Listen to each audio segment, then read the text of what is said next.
तो hello guys, welcome to dark death. आज की कहानी बहुत खास होने वाली है। कहानी की शुरुआत में हमें देखने को मिलता है कि साइंटिस्ट ने इंसानों के दिमाग को तेज करने के लिए एक वायरस को बनाया था। जिन साइंटिस्ट ने ये वायरस बनाया था तो उन्होंने सबसे पहले उस वायरस को बंदरों के ऊपर अप्लाई किया था, लेकिन एक एक्सपेरिमेंट के दौरान साइंटिस्ट की एक गलती की वजह से वो वायरस फैल जाता है। इसके बाद हमें देखने को मिलता है कि उस वायरस की वजह से बंदर बहुत समझदार हो जाते हैं और इंसानों के अंदर भी ये वायरस जल्द ही फैल जाता है और ये वायरस धीरे धीरे इंसानों की जान ले लेता है। फिर उसके अलावा बहुत ही कम लोग ऐसे होते हैं जो उस वायरस से लड़कर उससे बच पाते हैं, लेकिन वह जो बचे हुए जो लोग थे उनका दिमाग भी वायरस की वजह से खराब हो जाता है और इनके सोचने समझने की शक्ति खत्म हो जाती है।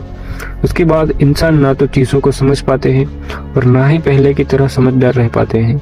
मतलब कि दुनिया अब ऐसी बन जाती है जहाँ पर बंदर बहुत समझदार हो जाते हैं और इंसान जानवरों की तरह हो जाते हैं। उसके बाद हम देखते हैं उन सभी बंदरों के लीडर सीजर की मौत हो जाती है। फिर हम कहानी को 300 साल बाद में देखते हैं और यहाँ दुनिया अब ऐसी बन चुकी है, इंसान स्टोन एज की तरह रह रहे हैं। मतलब कि इंसानों का जीवन आदिवासी की तरह बन गया है और बंदरों ने यहाँ पर सभ्यताएं बसा ली है, इसलिए ये सब एक साथ मिलकर रह रहे हैं। आगे हम बंदरों के कबीले को देखते हैं।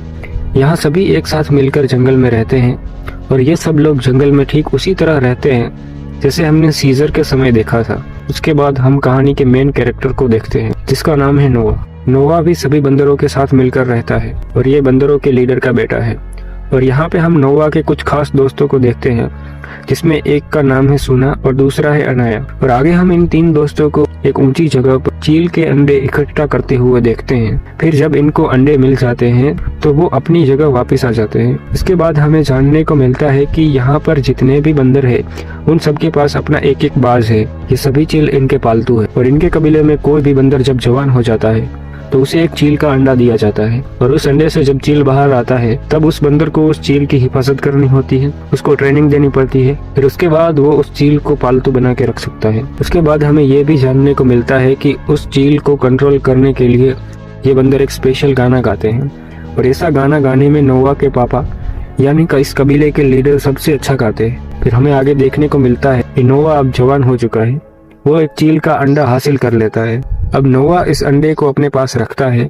फिर एक वक्त नोवा एक जगह पर बैठा होता है, तभी वहाँ पे एक इंसानी लड़की आती है। यह लड़की खाना ढूंढने के चक्कर में यहाँ आ गई थी। जब नोवा की नजर उस लड़की पे पड़ती है तो वो लड़की भागने लगती है। नोवा उस लड़की से भिड़ जाता है और नोवा के पास जो चील का अंडा था वो टूट जाता है। उसके बाद नोवा ये डिसाइड करता है कि अब वो जल्द ही जंगल में जाएगा और एक चील के घोंसले में से एक अंडा ले आएगा। उसके बाद नोवा चील का अंडा ढूंढने जाता है, पर नोवा जब रास्ते पे जा रहा था तब बीच में अपने कबीले के 2 आदमी देखने को मिलते हैं उसे। वो दोनों आदमी बहुत ही बुरी हालत में जमीन पर पड़े होते हैं। फिर नोवा जब उनके पास जाता है तो उसे पता चलता है कि इन दोनों को किसी ने बहुत बुरे तरीके से मारा है और अब इनके जिंदा रहने की उम्मीद बहुत ही कम है। नोवा जब उनसे पूछता है कि आखिर ये सब किसने किया है तुम्हारे साथ, तब वो दोनों बंदर बताते हैं कि ठीक तुम्हारे जैसा एक और कबीला है जिसका नाम है वानर कबीला। जिस तरह तुम्हारा कबीला जंगल में रहता है ठीक उसी तरह हमारा कबीला समुद्र के किनारे पे रहता है, पर समुद्र के पास रहने वाले जो वानर हैं वो सभी हमसे बहुत नफरत करते हैं और इसलिए वो सब उनका गुलाम बनाने की कोशिश करते हैं और जब हम इनका विरोध करते हैं तो ये हमें मार डालते हैं। अब वो वानर तुम्हारे कबीले को भी ढूंढ चुके हैं, फिर वो तुम्हारे कबीले तक पहुंचकर पूरे कबीले को बर्बाद कर देंगे और हमारे लोगों को गुलाम बना लेंगे। ये सारी बातें जानकर नोवा चौंक जाता है और वो जल्दी ही अपने कबीले के पास वापस आता है। तब वो देखता है कि वानर यहाँ पहुंच चुके हैं और इनके कबीले को आग लगा दी है। उसके साथ वो वानर नोवा के कबीले के लोगों को बहुत मारते हैं और इनको अपना गुलाम बना लेते हैं। उसके वानर नोवा के पापा पर भी हमला करते हैं। ये सब देखकर नोवा अपने पिता को बचाने के लिए उनसे लड़ने जाता है, पर वो वानर नोवा को धक्का देकर नीचे गिरा देते हैं। उसके बाद नोवा सीधा झाड़ियों में गिरता है और सब वानर नोवा के पापा को जान से मार देते हैं। नोवा के पापा को ये वानर इसलिए मारते हैं कि उसके पापा कबीले के लीडर होते हैं। इसके बाद जंगल के बंदरों को वो समुद्र के किनारे अपने कबीले में ले जाते हैं। इन सभी को समुद्री वानर का गुलाम बना दिया जाता है। फिर अगले दिन जब नोवा की आंखें खुलती है तब नोवा देखता है उनके कबीले को जला दिया गया है। उसके साथ उसके पापा की भी मौत हो चुकी है और सभी बंदरों को बंदी बनाकर यहाँ से ले जाया गया है। इसके बाद अपने पिता का अंतिम संस्कार करता है। नोवा के पिता को दफना दिया जाता है। उसके बाद नोवा ये कसम खाता है कि अपने कबीले के सभी बंदरों को वो छुड़ा के लाएगा और अपने पापा की मौत का बदला लेगा। उसके बाद नोवा जंगल में चला जाता है और जंगल में नोवा की मुलाकात एक रेंगटन से होती है। ये रेंगटन बिल्कुल मोरिस की तरह होता है और इसका नाम राका है। राका मोरिस की तरह एकदम होशियार है। ये दोनों बातचीत करते हैं। रेंगटन के पास बहुत सारी किताबें होती है। नोवा रेंगटन से पूछता है कि ये सब क्या है, जिसके बाद राका कहता है कि इन किताबों में कुछ ऐसी चीजें और ऐसे चिन्ह बने हैं जिनमें बहुत सारे वर्ड्स लिखे हैं, जिसका कुछ ना कुछ मतलब होता है। दरअसल इन दोनों में से कोई भी इस किताब को पढ़ नहीं सकता था। राका कहता है कि बहुत सालों पहले ऐसे बंदर हुआ करते थे जो इन किताबों को पढ़ सकते थे, पर पढ़ने वाले वानर सीजर के समय हुआ करते थे। सीजर का नाम सुनते ही नोवा राका से पूछता है कि आखिर ये सीजर है कौन। फिर राका नोवा को बताते हुए कहता है कि सीजर पहला ऐसा वानर था जिसके थ्रू सभी वानरों के विकास की शुरुआत हुई थी। सीजर ने ही सबसे पहले वानरों की सभ्यता बसाई थी और उसके बाद ही सभी वानरों को बोलने की शुरुआत हुई थी। सीजर एक महान वानर था। उसकी वजह से ही वानरों का उद्धार हुआ था और वो एक महान राजा था। सीजर का ऐसा मानना था कि एक वानर कभी दूसरे वानर को नहीं मार सकता और ना ही मारेगा। उसके बाद नोवा और राका दोनों अच्छे दोस्त बन जाते हैं। फिर दोनों साथ मिलकर खाना खाते हैं। जैसे ही दोनों खाना खा रहे थे तब वो यहाँ पर एक लड़की आती है जिसने नोवा के पास चील का अंडा चुराया था।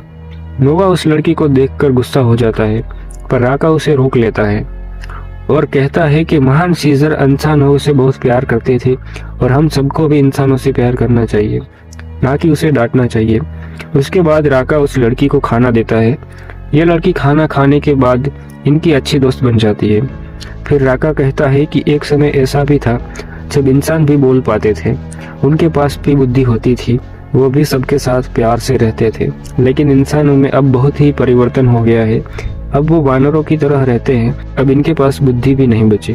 फिर अगले दिन नोवा, राका और वो लड़की ये तीनों मिलकर जंगल में जाते हैं। जंगल में इनको बहुत सारे इंसान देखने को मिलते हैं। ये इंसान देखने में एकदम आदिवासी जैसे होते हैं और ये सब जंगलों में खाना ढूंढ रहे होते हैं। तभी यहाँ पर दूसरे कबीले के वानर आ जाते हैं और ये लोग इंसानों को जान से मारने लगते हैं क्योंकि ये सब इंसानों से नफरत करते हैं। तभी नोवा और राका उस लड़की को बचा लेते हैं और उसको दूर ले जाते हैं। वहां से वापस आने के बाद वो लड़की इनसे बात करती है। वो इन दोनों को बताती है कि मेरा नाम मैं है। राका उसकी बातें सुनकर चौंक जाता है और सोचता है कि आखिर ये लड़की बोल कैसे सकती है। मैं कहती है कि बाकी लोगों की तरह मैं भी बहुत अलग हूँ। मैं भी तुम्हारी तरह अपने कबीले में रहती थी और वहाँ पर हम सभी लोग एक साथ मिलकर रहते थे, पर इन वानरों ने हमारे ऊपर हमला किया और मेरे बाकी सब लोगों को मार दिया और उनमें से मैं अकेले ही जिंदा रह पाई हूँ। उसके बाद ये तीनों साथ मिलकर आगे जाते हैं और एक पुल पर पहुँचते हैं, लेकिन तभी वहाँ पर उस कबीले के वानर आ जाते हैं और इन पर हमला कर देते हैं। तभी इनकी लड़ाई में राका नदी के अंदर गिरता है और पानी में बह जाता है, लेकिन नोवा और मेह को वानर पकड़ लेते हैं। फिर इन दोनों को कबीले में वानर के पास ले जाया जाता है। यहाँ आने के बाद हम देखते हैं कि ये जो वानर का दूसरा कबीला है ये पूरी तरह पानी के पास रहता है। इन्होंने समुद्र के पानी को रोकने के लिए एक बड़ी सी दीवार बना रखी है। इनके साथ ही इन वानरों का जो सरदार है इसका नाम है प्रोक्सिम सीजर। ये बहुत बड़ा तानाशाह है, एकदम हिटलर का दूसरा रूप। ये इंसानों से बहुत नफरत करता है और उन्हें देखते ही मार देने का हुक्म देता है और उसके साथ ही इनके बाकी वानरों को ये अपना गुलाम बनाना चाहता है। सभी बंदरों को ये अपना गुलाम बनाना चाहता है ताकि उन सभी पर राज कर सके। प्रोक्सिम सीजर सभी वानरों का राजा है। सीजर को यह भी पता है कि वानरों में इतनी बुद्धि कहाँ से आई और उससे इंसानों के बारे में भी ये सब पता होता है। आगे हम एक शिप को देखते हैं जो सीजर का है, जिसके अंदर एक बंकर होता है। बहुत सारे इंसानों के हथियार होते हैं, पावरफुल एडवांस वेपन भी होते हैं, लेकिन उस बंकर का दरवाजा बंद होता है। सीजर उस दरवाजे को रोज खुलवाता है पर वो नाकाम रहता है।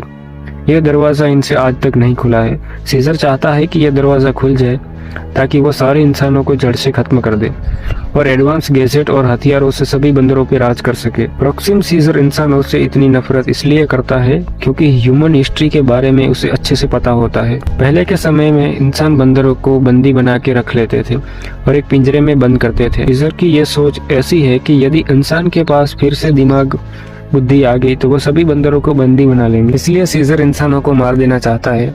फिर आगे हम नोवा को देखते हैं। नोवा यहाँ आकर सबसे पहले अपने दोस्तों से मिलता है इसके बाद नोवा को सीजर के बारे में पता चलता है। फिर नोवा उसको ऐसा करने से रोकने की सोचता है। यदि सीजर अपने इरादों में कामयाब हो गया तो वो इंसानों को खत्म कर देगा और अपने बंदर दोस्तों को वो बंदी बना के रखेगा। फिर नोवा मेह के पास आता है।